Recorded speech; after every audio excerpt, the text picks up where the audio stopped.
አሁን ለምሳሌ በስንት ወቅታው የሚባለው የሬዲዮ ፕሮግራም አዘጋጅ አወቀው? አዎ እሱ።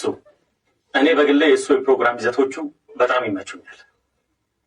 እንዲሁ በደፈናው ስናየው ማለት ነው። ሂሩቴ ወይ በስዬ ምንድን ነው? ኧረ ነይ። ምን ነው በስዬ አመመህ እንዴ? ምን ያመኛላችሁ? የማንሽ ዝና ሰሚ ምንድን ቁጭ በይ ሂሩቴ፣ ቁጭ በይ። የምን ዝና ነው? ቁጭ በይ። ደግሞ እኮ መስሎኝ በስዬ ምን ያመኛል? ፕሮግራሙን የወደድኩበት ትልቁ ምክንያት የህብረተሰቡን ችግር ለመፍታት የሄደበትን ርቀት ካየው በኋላ ማን ነገር ግን ከዚያ ፕሮግራም በስተጀርባ ህብረተሰቡ ያላወቀው ትልቅ ድብቅ የሆነ ነገር አለ። መች ይረዳልኛል? ልፋቴን መች ያውቃል ህዝቡ? እስቲ ቆይ ዝም በል በስዬ። እሱ ምንድነው? ፕሮግራሙ ችግርን የሚቀርፍ ይምሰል እንጂ ህብረተሰቡን ባለማወቅ ወደ ምስጢራዊ ሴራ የሚያስገባ መሆኑን ደርሼበታል። እሱ ምን መሰለህ? አሁን ለምሳሌ ከፕሮግራሙ መጣ። የምን ሴራ? ልክ ፕሮግራሙ ሲጀምር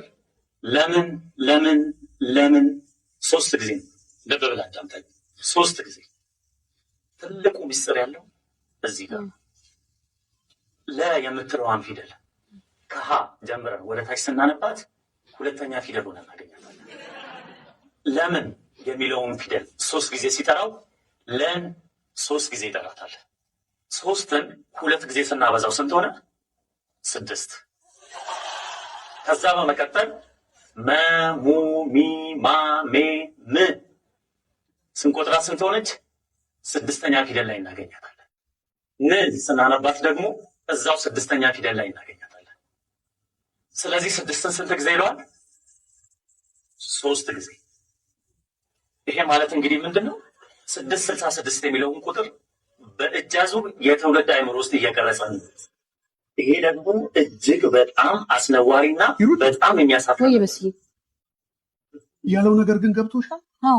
አዎ ኢሉሚናቲ ነው እያለ እኔ ለምን ደግሞ አለው ይሄን ነገር እንዴት እኔ ምን ቀለብሲ ሰውየው ሲያወራ ግን የሆነ ስሜት የሚሰጥ ነገር አለው። አረ ስሜት ሰጠሽ?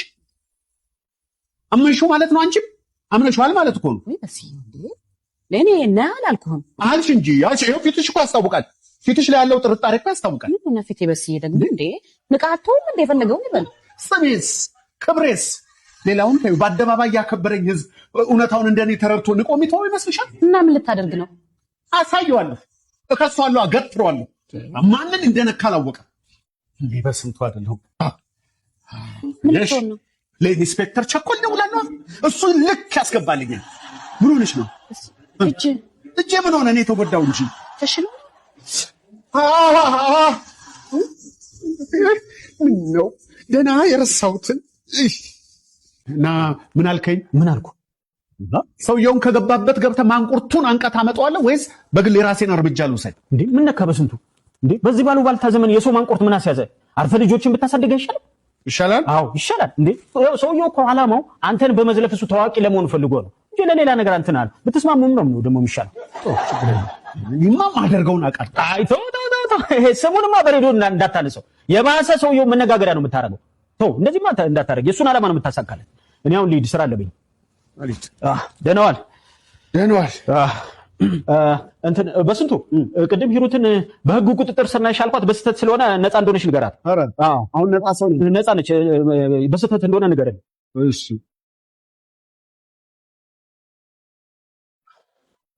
አዎ ምን እባክህ ትንሽ ጊዜ ሆንኩኝ እኮ ተጠፋፋን። ምን ይደረግ በላ ነው ትንሽ ስራ በዛብኝ። አሉባልታ በዛብኝ አትልም? ቱሪና አፋ በል በቃ ሰሞኑን እንገናኝና እናወራለን። አሁን እንግዳ መጥቶብኛል። በል ሰላም። ይቅርታ የኔ ጌታ አቆየው አይደል? እባክህ ምን ልርዳ? ምን ልርዳ? ስታየኝ እኔ እርዳታ የምፈልግ ሰው መስላለሁ? ተረጋጋ እንጂ እኔ እንደዛ ማለት ፈልጌ ነው። አልኩ እኮ ወጣሁ እኮ አልክ። ከገባው ጀምሮ እያየው ነበር። በጣም ንቀት አለብህ እንዴ? ምን ልርዳህ ይበለኝ እንዴ? ኧረ ወንድሜ ተረጋጋ። ምን ሆነሃል? እኔ 10 ጊዜ ወንድሜ አትበለኝ። የልብን ከሰራ በኋላ አጉል ጥሩ ሰው ለመምሰል አትሞክር። ይቅርታ አድርግልኝና የምትለው ነገር ምንም አልገባኝም። ኧረ ቆይ እኔ እናንተ እንተዋወቃለን? ይህን የተበላበት ሙድኛም አልፈነዋል። እሺ ይኸው መካድ ከተጠያቂነት የሚያተርፍ ከመሰለ ተሳስተሃል። ለምን ወደ ጉዳይ አትገባም? ቆይ ምንድን ነው የሆንከው? አንተስ ማን ነህ? ማን ጭራሽ? ቆይ አንተ ግን የምረኔን አታውቀኝም? ማን ሙት አላወቅኩም። ኧረ ራስህ ድብ ነበር። ስሜን ያጠፋውን ሰው እንደገና ነፍሴን ሊያጠፋ ይፈልጋል። የምን ስም ነው? ቆይውን ካለም በግልጽ ተናገር። በቻናል ስላጠፋኸው ስሜ ነዋ። ዛሬ ጠዋት በቻናል የኔንና የፕሮግራሜን ስም እያነሳህ እንደዛ ፊዚክስና ሂሳብ በሚያስልቅ ስሌት ስታካፍል፣ ስታባዛ፣ ስትቀንስ ብለህ ባልዋልኩበት ስታውለኝ ቆይተህ አሁን ደግሞ ምንም እንዳልተፈጠረ በስንቱ ማለት አንተ እንዳትሆን ብቻ። አዎ ነኝ። ምን ነው ደበረ? እንደው እንዴት ቻልክበት? በአካል አይተኸኝ የማታውቀውን ሰው ያን ያህል ማብጠልጠል፣ ያን ያህል ማዋረድ እንዴት ቻልክበት? እንደው ነውር የሚባል ነገር የለም እንዴ? የሙያ ስነ ምግባሩ ይፈቅዳል? ይቅርታ አደርግልኝና እኔ በግሌ አንተ ምንም ነገር አልተናገርኩም። እንደዛ መስሎ ከተሰማ በጣም ይቅርታ። ምንም ልረዳ አልችልም። አረ ነው? አዎ በጣም ጥሩ። ዝም ብዬ ሳይ እንዲሁ ደረቅ ቢጤና ከአንተ ጋር መነጋገሩ ጉንጭ ማልፋት ነው። እኔ አሁን የምፈልገው ነገር በራስ ቻናል የተናገርከው ስህተት መሆኑንና ስሜን ጠቅሰ በህዝብ ፊት በአደባባይ ይቅርታ እንድጠይቀኝ። ይሄ ካልሆነ ምን? ካልሆነማ አዎ ካልሆነማ በቃ ዝም ብለህ እንዲሁ አስከፊ እርምጃ እንደምወስድ ጠብቅ። ምንድን ነው የምወስደው? አሁን ካላሰገርኩ ቢሮ ይለቀውጣ። አረ ውጣልኝ። ጥሩ ምለቅ እንዳይመስልህ። ይሄ በስም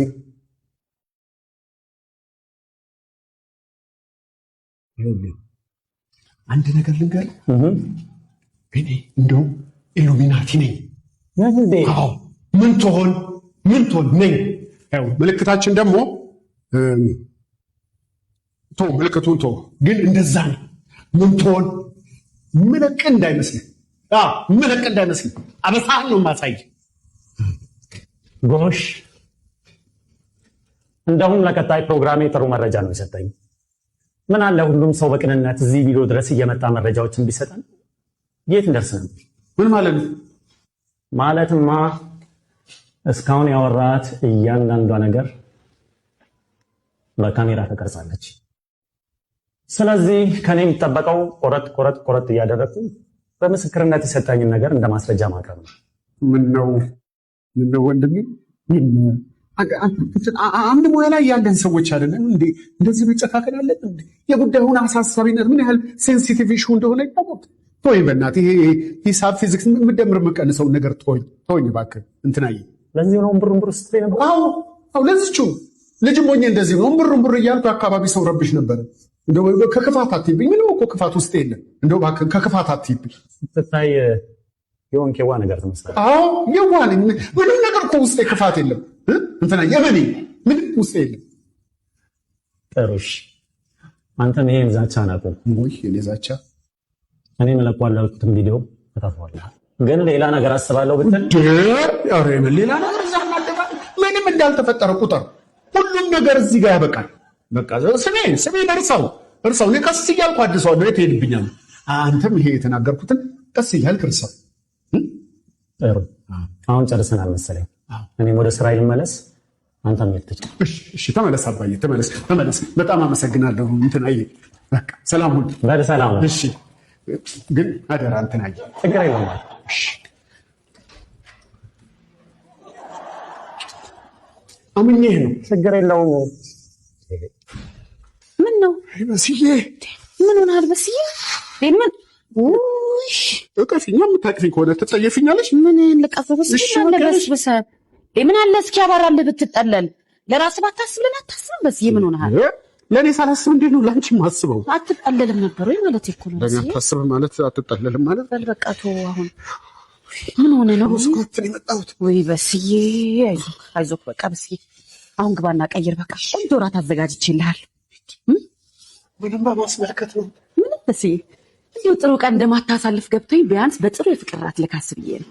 እንደማታሳልፍ አንቺ ነሽ ያቋጠርሽብኝ። በስዬ ለአንተ ብዬ እኮ ነው። በሊዳ አሁን እሺ፣ አትንዘፍዘፍብኝ። አትንሰፍሰፍ። በባዶ ሳህን ምን ያንሰፈስፈኛል? አትንዘፍዘፍ። አትንቀጥቀጣት። እንደፈለግኩ ሰደው ግባና ቀይር። ቆንጆ እራት አዘጋጅቼልሃለሁ። በስዬ ደግሞ ቡና አፈላልሃለሁ፣ ይሞቅሃለሁ። ወሽ የኔ ባል ሂድ ቀይረን ሄዳ። በስዬ በሰላም ነው? ወሽ የኔ ባል የፍቅር እራት ምናምን ምን ነው በስዬ ብትገባ ይሻላል። አልንዘፍዘፍ አይደል? የሴቶች ትልቁ አቅማቸው አንተ ቀኑን ሙሉ ስትገነባ የዋልከውን አሉታዊ ስሜት በቅጽበት ወደ አዎንታዊ የመቀየር ጥበባቸውን። በሴቶች ስል ሁሉንም ማለት አይደለም። እቺ አለች አይደል ሁሉን ትታ አንተን የመረጠችው ህይወቷን፣ መልኳን፣ ወጣትነቷን ወደ ጎን ትታ እዚህ ዓለም ላይ ብቸኛ እድለኛ ወንድ እንደሆንክ እንዲሰማህ የምታደርገው እቺ የፈጣሪ ስጦታ የሆነችው ሚስት ነው ማወራ እንጂ ዝም ብሎ አሰስገሰሱን አይደለም። እኔ የምልህ እስኪ ሳልጠይቅህ እንዴት ሆነ ልሄድክበት? ያን ሰው ያገኘው እንዴ? የፍዬ ጋዜጠኛው አላገኘሁትም። ምን ያደርግልኛል ሳስበው? ምን አፈላልገኝ ከእሱ ጋር ምን ያስወራኛል? የፈለገውን ይቀባጥር ነው የሞቀኛ ብርደኝ ስራ ላይ ፎከስ። ጎበዝ የኔ አስተዋይባል መስመስዬ። አንዳንዴ እኮ ለሁሉም ሰው ስለ ራስ አስረድታ አትችለውም። በዛ ላይ ስለሰራህና ጠንካራ ስለሆንክ ነው ስለአንተ ሰው የሚያወራው። ኮር ነው አራዘቸው ያመጣውልሽ ነው። አየሽው እንዴ? አላየሁትም። በስ ምንድን ነው ባለፈው መንገድ ላይ ስንሄድ አንቺ አይተሽ የወደድሽው ልብስና እንደው ቢኖረኝ ኖሮ ምናምን ብለሽ የተቆጨሽበት ዛሬ ገብቼ አፈፍ አድርጌልሽ መጣሁ። እኔ እኮ አላምንህም በስዬ። እውነትህን በዚህ ሁኔታ ውስጥ ሆነ ስለኔ ታስባለህ? ምግብ ውስጥ ትሄድብኛል። በስዬ አንዴ ልክቸው ልምጣ። ቴንኪው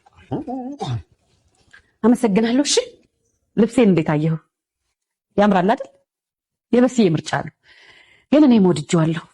አንተም ወደድከው? በጣም አመሰግናለሁ። ባልነት፣ አባትነት፣ ሰው የመሆኑ ሀልክ የሚገርም ነገር እኔንም ጨምሮ የአብዛኛው ሚስቶች ጥያቄ መስፈርታችን ላይ የተመሰረተ ብቻ ነው። እስቲ እውነቱን እንነጋገር።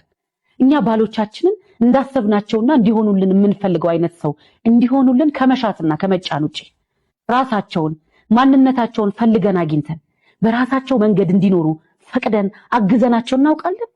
እነሱም እኮ ያደጉበት የኖሩበት ከኛ የተለየ ዓለም አላቸው።